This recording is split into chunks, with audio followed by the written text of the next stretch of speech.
Today my topic present by Dodala Lavanya BSc MBC. Here I am discussing Sir William Henry Bragg.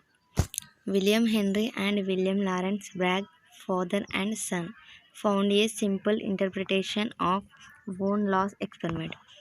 They assume that each crystal plane reflects radiation as a mirror and analyze this situation for cases of constructive and destructive interference conditions. The most important thing in science is not so much to do obtain new facts as to discover new ways of thinking about them.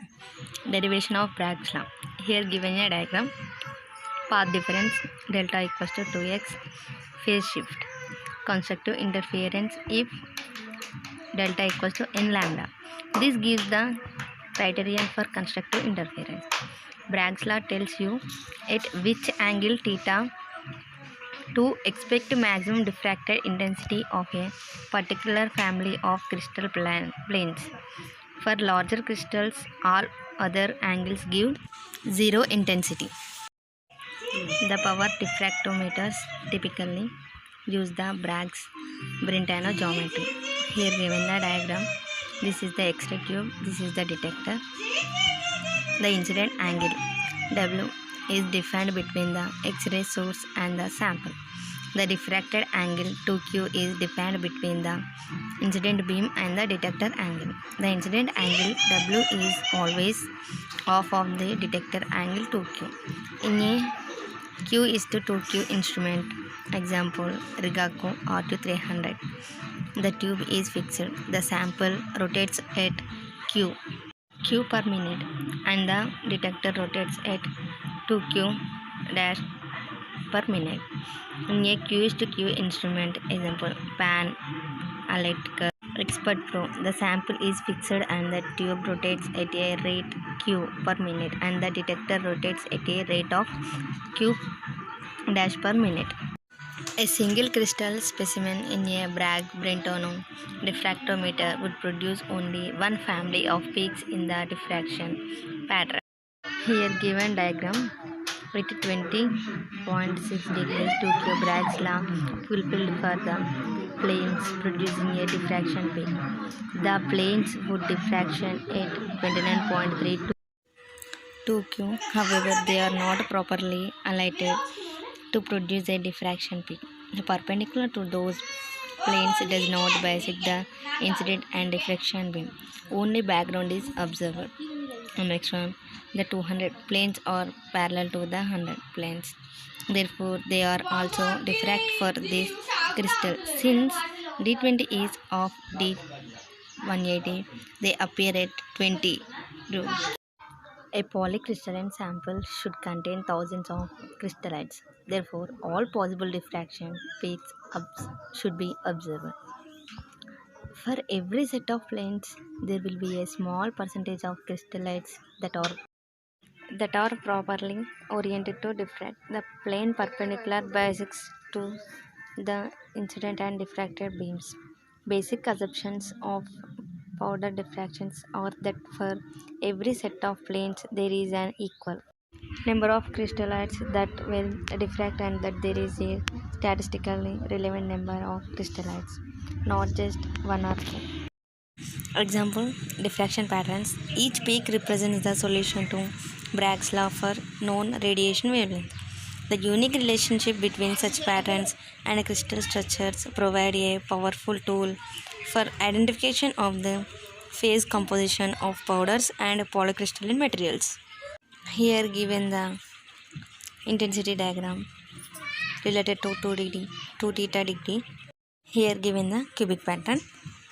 Relationship between the diffraction peaks, Miller indices and lattice spacings. Simple cubic material A equals to 5.0 A. 1 by d square equals to h square plus k square plus l square by a square. Bragg's equation n lambda equals to 2d sin theta. Here Bragg's equation is proved. How many lattice planes are possible? How many d spacings? The number is large but infinite. N lambda equals to 2d sin theta. So if theta equals to 180, then d equals to lambda by 2. For CE radiation, That means that we can only see d-spacing down to 0.77 angstroms for MO radiation down to about 0.35 basis and Brevis structure factor terms. The following simple table giving the integer values of f for the different types of centering translations. Keep in mind that these are valid for any crystalline system. The spacing in different crystal systems. Cubic 1 by d square equals to h square plus k square plus l square by a square. Tetragonal 1 by d square equals to h square plus k square by a square plus l square by c square. Orthohombic 1 by d square equals to h square by a square plus k square by b square plus l square by c square. Hexagonal equals to 1 by d square equals to 4 by 3 square plus hk plus k square by a square plus l square by c square. Triclinic 1 by d square equals to 1 by sin square beta of h square by a square plus k square sin square beta by b square plus l square by c square minus 2hl cos beta by ac. What information do we get or can we get from powder X-ray diffraction? Lattice parameters, phase identity, phase purity, crystallinity, crystal structure, percentage phase. Information do we not get from powder X-ray diffraction? Elemental analysis. How much lithium is in this sample? Is there iron in this sample? What elements are in this sample? Tell me what this sample is. Useless. You know something about the sample. Powder X-ray diffraction won't have answers. X-rays are electromagnetic radiation of wavelength about 1 angstrom, which is about the same size an atom. The discovery of X-rays in 1895 enabled scientists to probe crystalline structure at the atomic level. X-ray diffraction has been in use in two terms areas. For the fingerprint characterization of crystalline materials and the determination of their structure. Each crystalline solid has its unique characteristic X-ray powder pattern, which may be used as a fingerprint for its identification. Once the material has been identified, X-ray crystallography may be used to determine its structure, that is, how the atoms pack together in the crystalline state and what the interatomic distance and angle are, etc. X-ray diffraction is one of the most important characterization tools used in solid state chemistry and material science.